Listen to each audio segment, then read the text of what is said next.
ജനനം തൊട്ട് മരണം വരെ നമ്മുടെ ജീവിതത്തിൽ ഉണ്ടാവുന്ന ഏതൊരു ഭയത്തെയും തരണം ചെയ്യാൻ എന്തുമാത്രം ജപിച്ചാൽ മതി. മഹാദേവന്റെ പ്രത്യേകമായിട്ട് മഹാദേവനെ ആരാധിക്കാൻ ഏറ്റവും പറ്റിയ സമയം ഏതാ? എപ്പോഴും ആരാധിക്കാം, എങ്കിലും ഭഗവാൻ ഏറ്റവും ഇഷ്ടം മഹാഗണപതി മഹാദേവ സുധം എന്നാണ് പറയുന്നത് അല്ലെ. അമ്മയുടെ മകനാണെങ്കിൽ പോലും ഞാൻ എപ്പോഴും പറയാറുള്ള കാര്യമാണ്. ഞങ്ങൾ പാലക്കാടൊക്കെ കുറച്ച് കൽപ്പാത്തിയൊക്കെ നിങ്ങൾക്ക് പരിചയം ഉണ്ടാവും. തമിഴ് പാരമ്പര്യം കുറച്ച് കൂടുതലാണ് ആ ഭാഗത്ത്. ഞാൻ പക്ഷെ ആ ഒരു രീതി നല്ല വരുന്നത്. ഞങ്ങളൊക്കെ വള്ളുവനാട് എന്ന് വിളിക്കപ്പെടുന്ന സ്ഥലത്താണ് വരുന്നത്, ഒറ്റപ്പാലം മണ്ണാർക്കാടൊക്കെ. അവിടെയൊക്കെ ഈ അച്ഛന്റെ കുട്ടി അമ്മയുടെ കുട്ടി എന്നൊരു ഏർപ്പാടുണ്ട്. അമ്മാ ചെല്ലം അപ്പാ ചെല്ലം എന്ന് പറയും. പ്രപഞ്ചത്തിന്റെ മുഴുവൻ മാതാപിതാക്കളായിട്ടുള്ള ആ പാർവതി പരമേശ്വരന്മാരിൽ അമ്മയുടെ ചൈതന്യം അധികമായിട്ടുള്ള ആളാണ് മഹാഗണപതി എന്നാണ് പൊതുവിൽ പറയുക. നമ്മളെ മൂലാധാര ചക്രത്തിൽ ഇരിക്കുന്ന കൊണ്ടലിയുടെ പോലും കാവൽക്കാരന്റെ സ്ഥാനം, അമ്മയുടെ കാവൽ ഗണപതി നിൽക്കുന്നു എന്ന് പറയുന്നത് കൊണ്ട് അതാണ് ഉദ്ദേശിക്കുന്നത്. ഭഗവാന്റെ അംശത്തെക്കാൾ കൂടുതൽ ശ്രീപാർവതിയുടെ അംശമാണ് മഹാഗണപതിയിലുള്ളത്. എന്നാൽ മുരുകനിൽ അച്ഛന്റെ കുട്ടിയാണ് കൂടുതലും. മഹാദേവൻ തന്റെ 6 മുഖങ്ങളിൽ നിന്ന് സൃഷ്ടിച്ചിട്ടുള്ള ഉണ്ണിയാണ്. ഒരാളെ അമ്മ തന്റെ ദേഹത്തുനിന്ന് സൃഷ്ടിച്ചു, മറ്റൊരാളെ മഹാദേവൻ സൃഷ്ടിച്ചു. എങ്ങനെയാണെങ്കിലും ആ രണ്ടുപേരുടെയും അനുഗ്രഹം നമുക്ക് എല്ലാവർക്കും ഉണ്ടാവട്ടെ എന്ന് പ്രാർത്ഥിച്ചുകൊണ്ട് പെരുന്നാളത്തപ്പനെ കുറിച്ച് സംസാരിച്ച് തുടങ്ങണം ഇനി എന്നാണ് കരുതുന്നത്. ഭഗവാൻ മഹാദേവന്റെ കഥകൾ നമ്മൾ ചെറുപ്പത്തിൽ തൊട്ട് കേൾക്കുന്ന ഒന്നാണ്. ഞങ്ങളുടെ നാട്ടിലൊക്കെ എനിക്ക് തോന്നുന്നു തൃപ്പൂണിത്തറയും ആ ഒരു പാരമ്പര്യമൊക്കെ കുറെയൊക്കെ വള്ളുവനാടിനോട് ഒരുപാട് സാമ്യമുള്ള ഒരു സ്ഥലമാണ് തൃപ്പൂണിത്തറ ഭാഗം. ഞങ്ങളുടെ നാട്ടിലൊക്കെ പണ്ട്, ഇന്നിപ്പോ നമ്മൾ ഈ നേരത്തെ തിരുനാമാചാര്യനെ സ്മരിച്ചതുകൊണ്ട് തന്നെ നാമം ജപിക്കുക എന്നൊരു വാക്ക് ഞങ്ങളുടെ ഒന്നും കുട്ടിക്കാലത്ത് അങ്ങനെ വല്ലാതെ പറഞ്ഞു കേട്ടിരുന്നില്ല സന്ധ്യാസമയത്ത്. പകരം മറ്റൊരു വാക്കുകൊണ്ടാണ് ഇതേ അർത്ഥം കുട്ടികളിൽ എത്തിച്ചിരുന്നത്. ഞങ്ങളോട് പറഞ്ഞിരുന്നത് ഒരു 6 മണി 6:30 ആയി കഴിഞ്ഞാൽ മേല് കഴുകി നാമം ചൊല്ലു കുട്ടികളെ എന്ന് പറയില്ല, മറിച്ച് നാമം ചൊല്ലണേന് പകരം അവർ പറയുന്നത്, ഞങ്ങളുടെ മുത്തശ്ശിമാരൊക്കെ പറയുക, നമശിവായ ചൊല്ലു മക്കളെ എന്നാണ് പറഞ്ഞിട്ടുണ്ടായിരുന്നത്. ഈ ഭാഗത്ത് അങ്ങനെയാണെന്ന് എനിക്ക് അറിഞ്ഞൂടാ. നമശിവായ ചൊല്ലാൻ പറയും. സന്ധ്യ ആയി കഴിഞ്ഞാൽ നമശിവായ ചൊല്ല. ചിലയിടത്തത് രാമനാമം ചൊല്ലാൻ പറയും, ചിലയിടത്തത് നമശിവായ ചൊല്ലാൻ പറയും.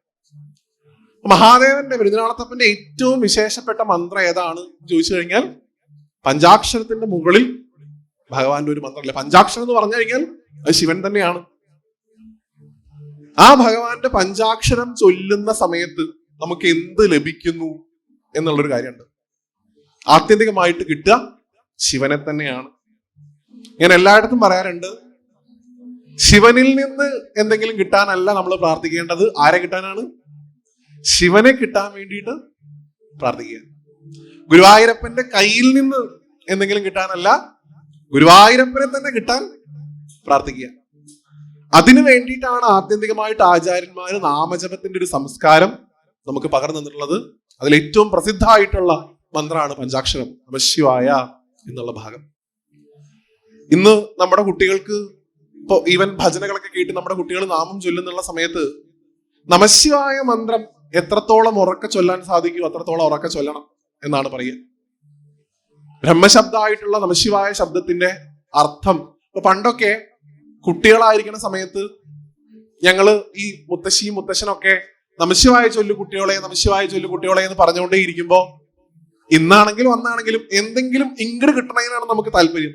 ഇത് ചൊല്ലിക്കഴിഞ്ഞാൽ എന്ത് കിട്ടും എന്ന് നമുക്കറിയണം. റിട്ടേൺ പ്രതീക്ഷിക്കും, അത് തെറ്റൊന്നുമില്ല. ഞാൻ ഇത് ചെയ്തു കഴിഞ്ഞാൽ എനിക്ക് എന്ത് തിരിച്ച് കിട്ടും. അപ്പൊ ആദ്യത്തെ കുറച്ച് കാലമൊക്കെ ഈ നമശിവായ ചൊല്ലി ചൊല്ലി ചൊല്ലി ഇതിപ്പോ ചൊല്ലിയിട്ട് ഇപ്പൊ എന്താ കിട്ടാൻ പോണേ എന്നൊരു ത്വര ഉള്ളിലുണ്ടായപ്പോ ഞങ്ങളുടെ നാട്ടിൽ ഒരു എംബ്രാന്തിരി ഉണ്ടായിരുന്നു. പ്രായമുള്ള മനുഷ്യനാണ്. അപ്പൊ ഞങ്ങൾ കുട്ടികളൊക്കെ പാടെ ചേർന്ന് എംബ്രാന്തിരിയോട് ചോദിച്ചു, എംബ്രാന്തിരി, ഈ നമശിവായ ചൊല്ലി കഴിഞ്ഞാൽ എന്താണ് കിട്ടുക? ഞങ്ങൾക്ക് കുട്ടികളാണ്, 5-6 വയസ്സുള്ള കുട്ടികളാണ്. ധർമാർത്ഥ കാമമോക്ഷങ്ങളെ കുറിച്ചും മൂലാധാരം തൊട്ട് സഹസ്രാരം വരെയുള്ള കുണ്ടലിയുടെ യാത്രയെ കുറിച്ചൊന്നും പറഞ്ഞു തരാനുള്ള ബോധ്യം ഞങ്ങൾക്ക് ആയിട്ടില്ല. അപ്പൊ അദ്ദേഹം വളരെ സരസമായിട്ട് ഞങ്ങൾക്ക് നമശിവായെ അതിന്റെ അർത്ഥത്തെ പറഞ്ഞു തന്നത് ഞാൻ സദസ്സുകളിൽ പറയാറുണ്ട്. ഇതൊരിക്കലും അമ്മമാരെ നിങ്ങൾക്ക് വേണ്ടിയിട്ടല്ല, ഈ പ്രഭാഷണം റെക്കോർഡ് ചെയ്യപ്പെടുന്നുണ്ട്, അല്ലെങ്കിൽ നിങ്ങൾ ഇത് കേട്ട് കുട്ടികളോട് ഇത് പറയണം എന്നാണ് എന്റെ അഭ്യർത്ഥന. ഞാനിത് പറയാനുണ്ടായ കാരണം നിങ്ങൾ തെറ്റിദ്ധരിക്കരുത്, ഞാൻ ഒരാൾക്കും എതിരെ സംസാരിക്കണതല്ല. തിരുവനന്തപുരത്ത് ഗുരുവായൂരപ്പന്റെ സ്വർഗാരോഹണം പ്രഭാഷണം നടന്നുകൊണ്ടിരിക്കുകയാണ്. ഞാനിത് പലയിടത്തും പറഞ്ഞിട്ടുണ്ട്. അപ്പൊ പ്രഭാഷണം അവസാനിക്കുന്ന സമയത്ത് പറഞ്ഞു, കൃഷ്ണാവതാര ലീല എങ്ങനെയാണ് കഴിയണത്. ദ്വാരക കടലിൽ പോകുന്നു, യാദവന്മാർ പരസ്പരം തമ്മിൽ തല്ലി മരിക്കുന്നു, ഭഗവാന്റെ ജ്യേഷ്ഠനായിട്ടുള്ള ബലഭദ്രസ്വാമി ആദിശേഷന്റെ ഭാവത്തിലേക്ക് തിരിച്ചു പോകുന്നു, ഭഗവാൻ കാട്ടു പോയിട്ട് തപസ് ചെയ്യുന്നു, തപസ് ചെയ്യുമ്പോൾ ഭഗവാന്റെ ഒരു കാലെന്തോ താഴത്തേക്ക് തൂക്കിയിട്ടിരുന്നു പറയാറുണ്ട്. ഒരു വേടൻ ആ വഴി വരുന്നു, ഭഗവാന്റെ കാല് കാണുന്നു, ഏതോ മൃഗമാണെന്ന് കരുതി ആ കാൽമടമ്പിലേക്ക് ആ കാട്ടാളൻ അസ്ത്രം അയക്കുന്നു. ജര എന്നാണ് അദ്ദേഹത്തിന്റെ പേര്. അങ്ങനെ ആ അമ്പ് കൊണ്ട് ഭഗവാൻ സ്വധാമത്തിലേക്ക് തിരിച്ചു പോകുന്നു. ഞാൻ അവസാനിപ്പിച്ചപ്പോ പറഞ്ഞത്, വേടന്റെ അമ്പ് കൊണ്ട് ഭഗവാന്റെ ആ നീണ്ട കൃഷ്ണാവതാര ലീല താൽക്കാലികമായി ആ ഒരു യുഗത്തിൽ ഭഗവാൻ അത് അവസാനിപ്പിച്ചു. വേടന്റെ അമ്പ് കൊണ്ട് ഭഗവാൻ വൈകുണ്ഠത്തിലേക്ക് യാത്രയായി എന്ന് പറഞ്ഞ് അവസാനിപ്പിച്ചപ്പോഴേക്കും ആ മോളുടെയൊക്കെ പ്രായമുള്ള 2 കുട്ടികൾ എണീറ്റിട്ട് എന്നോട് പറഞ്ഞു, വെറുതെ ഞങ്ങളുടെ വേടനെ കുറിച്ച് അനാവശ്യം പറയുന്നത് വ്യാസേട്ടാ, ഞാൻ ഉദ്ദേശിച്ച വേടൻ ആ വേടനെ അല്ല മോളെ എന്ന് ഞാൻ പറയേണ്ടി വന്നു.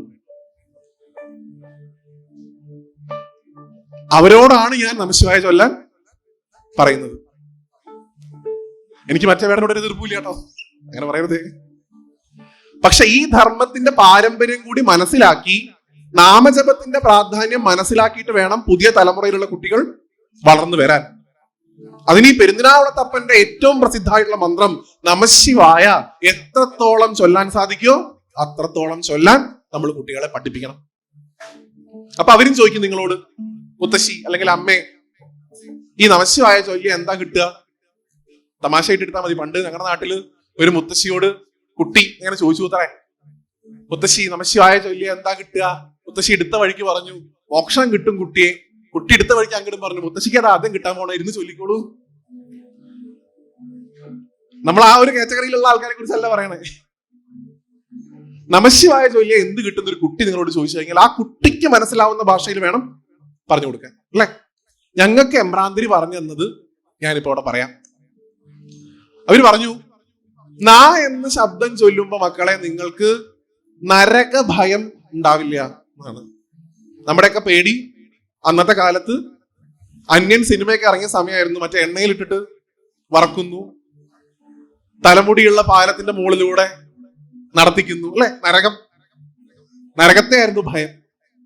അപ്പൊ നാ എന്നുള്ള ശബ്ദം കൊണ്ട് ഉണ്ടാവില്ല, നരക ഭയം പോയി കിട്ടും.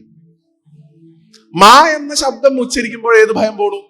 എല്ലാവർക്കും ഉള്ള ഭയം, ഇന്ന് പോവോ നാളെ പോവോ മറ്റന്നാ പോവോ എന്നുള്ളൊരു ഭയം ഉണ്ടല്ലോ. മരണഭയം ഇല്ലാണ്ടാവുന്നതാണ്.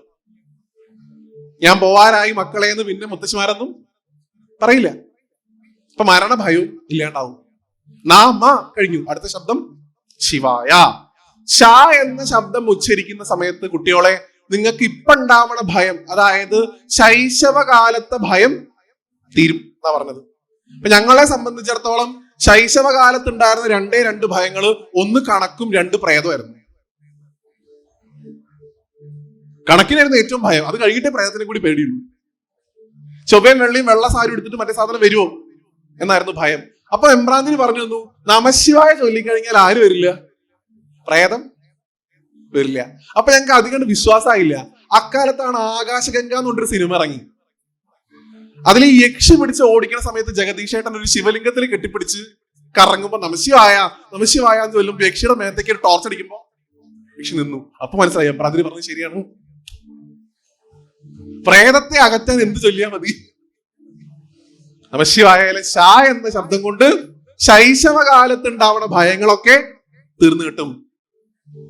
വാ എന്നുള്ള ശബ്ദം കൊണ്ട് എന്തില്ലാണ്ടാവണു?